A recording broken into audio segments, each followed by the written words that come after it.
How's it going, everybody? Welcome back. And so in today's video, I kind of wanted to talk to you guys about these two watches right here, the CMF Watch Pro and the CMF Watch Pro 2. Give you guys my thoughts on both of these watches. Slightly a comparison, but not really too much of a comparison. Just kind of giving you guys the ins and outs of these watches. So if you guys enjoyed the video, please give me a solid smash the like button. I would really appreciate that. As well as turning on bell notifications if you have not. That will let you guys know when I go live or when I upload a video. So again, happy Sunday to you guys. So I am going to just share my experience about these watches. Obviously, let you guys know a little bit of a difference between them. So for those who may be interested in purchasing, you guys will have some insight. So yeah, stay tuned throughout the entire video. Get this info. All right, now, so first things first, I'm just going to take a quick glance at the specs of the devices, right? So I have the sites pulled up. This is the CMF Watch Pro. Some takeaways to just kind of note here: 1.96-inch display, 13 days of battery life with a 340 milliamp hour battery, and I can tell you guys, it gets pretty close to that. About 11 days is what I got. You got a wide range of watch faces, or what they call dials, that you can use. You can even customize one and add your own wallpaper if you guys want. Calls, Bluetooth calls on this, really awesome. I'll explain more a little bit later.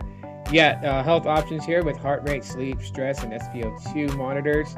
It is IP68 water resistance, but let me just tell you guys, do not take it to the beach, to the salt water. It will destroy the water protection and damage the watch. You got built-in GPS, 110 sport modes, so you can track your running, your bicycling, whatever it may be, kayaking. You can track it, and like the build quality is aluminum alloy frame. So, and they got several different options here. The gold one has the polished body, but the rest of them have a matte finish to it. The white one having a lighter matte finished aluminum body. The black and the gray, which is what I have, has a more darker coloring. Going to the CMF Watch Pro 2, you have various different colorways. There's the orange, the black, the gray color, which is what I have, and then there's a blue color, which looks pretty nice, and it's got the leather band for the blue one. The white, the black, and the orange all have more of that flexible rubber watch band. Anyways, specifications: 1.32-inch display. You got health tracking, the same as the Watch Pro. 11 days of battery life, built-in GPS. You got a functional crown on this one, so that button on the top is actually a rotating crown that can be used for gestures. You got over 100 different watch faces that you can use to customize, including a custom wallpaper one that you can upload yourself, and it can take calls through Bluetooth. So yeah, that's the specifications on both these watches now. Yeah, so you'll see like a slight pop-up here on the side corner here, just to kind of give you guys like a top side view of these watches. But these watches are actually pretty awesome, and the reason that I'm so stoked about them is because they bring me that nostalgic Pebble feeling, if you guys catch my drift. Like, I've been a huge fan of Pebble watches. I still have my original. I need to get a new watch band for it because my kids decided to take scissors to it, but I digress from that. Anyways, so there are some small subtle differences between the Watch Pro and the Watch Pro 2. Like, one of the things I mentioned was the crown.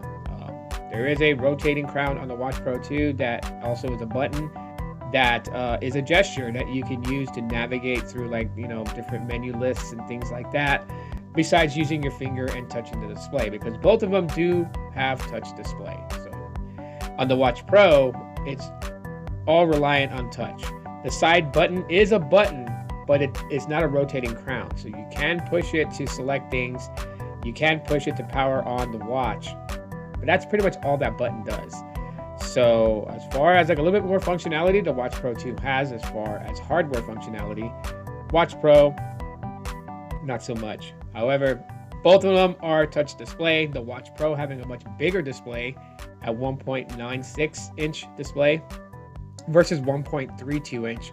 on the circular body. But again, it's all about preference. If you want a square smartwatch, or if you want a rounded smartwatch, you have the options there to decide, you know, which you want. I have both watches.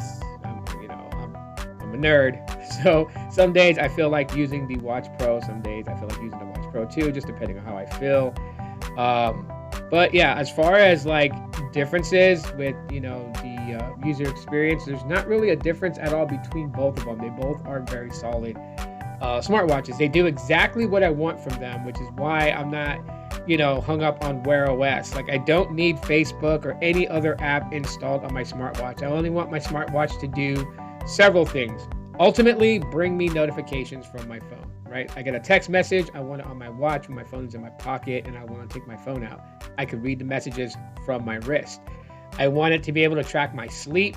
I want it to be able to track, you know, my movements, you know, how active am I being in a day, those types of things. And this watch does it. Plus, it has the different sport modes. So when I go hiking, jogging, swimming, I can track, you know, my progress and keep a note of just how things are going for my fitness journey. They got great battery life. Both of them have great battery life. Like, the Watch Pro is slated for 13 days of battery life. I can say it gets 11. The Watch Pro 2 slated for 11 days of battery life, and I can tell you guys it gets 11. So 11 is the magic number here for both of these smartwatches, and that's a good amount of time because you don't have to charge it every day. You don't have to throw up on a charger. So therefore, the life expectancy of the battery should be great because you're not having constant charge cycles unless, you know, you're OCD and you have to wake up with 100% battery every day. Then you're gonna find yourself charging anything, even if it can go 30 days with battery. You're gonna like charge it every day to get it back to 100%. But the reality of it is that these watches can last a good length of time. So I'm only charging them once a week to top them up back to 100%, and then yeah, I just go. I sleep with them on. I leave them on all day. Some days I don't feel like wearing watches, and I take it off and then I power it down, so because I'm not using it.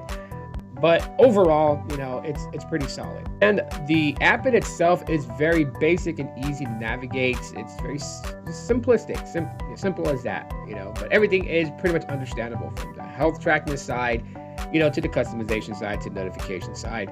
One of the cool things I liked about the Watch app, right, the assistant app for it, is that you can bind both of these watches to it. Like, I've used various different smartwatches and some very cheap ones, and you know, the governing app that, you know, pairs with the watch in itself.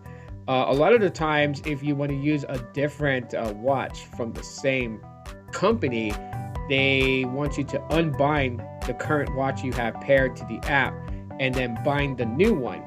But with the CMF Watch app, both can be bound to the same account.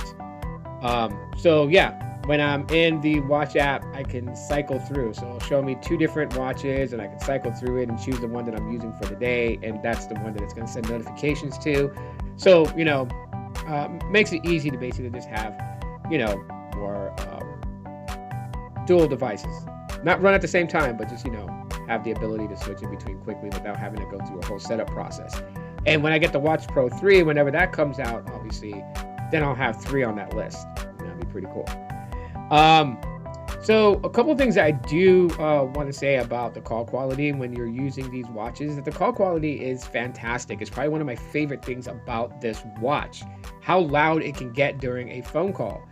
But not only that, but how it can pick up your voice through the microphones on them on the phone call. I drive and I take phone calls on the watch, and I keep my hands on the steering wheel, 10 and 2 o'clock, 9 and 3 o'clock, whatever, you know. Cool thing about it is that my hands can be away from my face, and the person can hear me clearly as I'm speaking, and I can hear them through the speaker. I thought the speaker was going to be a squawk box, but it's actually not. It's not a sound system to play music where it's going to have punchy bass, but the clarity of the caller on the phone speaking to me, I can hear them clear. It's not snap, crackle, pop going on there. It's pretty clear. And I can appreciate that for audios because I want to be able to hear a call clearly. And the fact that they can hear me with the distance away, so I'm not having to hold the watch up to my face, that's just awesome. So call quality on this, you won't be disappointed. And the goodness of all this wrapped up in a package that is $69 still blows me away. The fact that there are Wear OS watches that are like $150 or more that deliver a similar experience, and then there's, you know, watches that are like super premium, $400 smartwatches that gives you like a boatload of stuff you absolutely really don't need.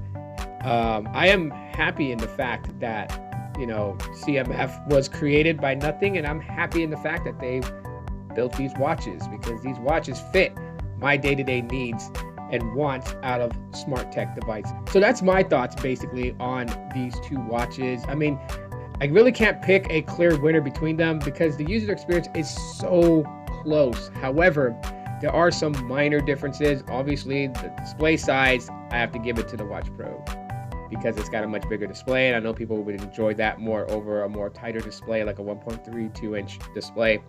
And then, but the Watch Pro 2 has that crown button, which, you know, allows you to be able to navigate your screen without having to touch your display. Sometimes you might have some, you know, stuff on your fingers and you don't want to dirty up the display, so the crown acts as a replacement for gestures of scrolling up and down, and of course pushing it in to select. They got great battery life, so I can't really complain about that. They're really good there on that. Overall, really solid. And right now, the Watch Pro 2, I've seen it on Amazon going on sale for $55, so, you know, it's got a deal going on for it. And you could probably find the Watch Pro 1 for like $37, depending on where you're shopping at. So you can really get them relatively cheaper now than at day of launch when they were first released. But I'll tell you guys right now, you will not be disappointed if you decided to pick one up for yourself and try it out. I'm just saying. That's the reasons why I like the CMF Watch Pro 2. And shout out to CMF by Nothing and the Nothing Tech team. Shout out to Carl Pei for some seriously awesome smart tech devices.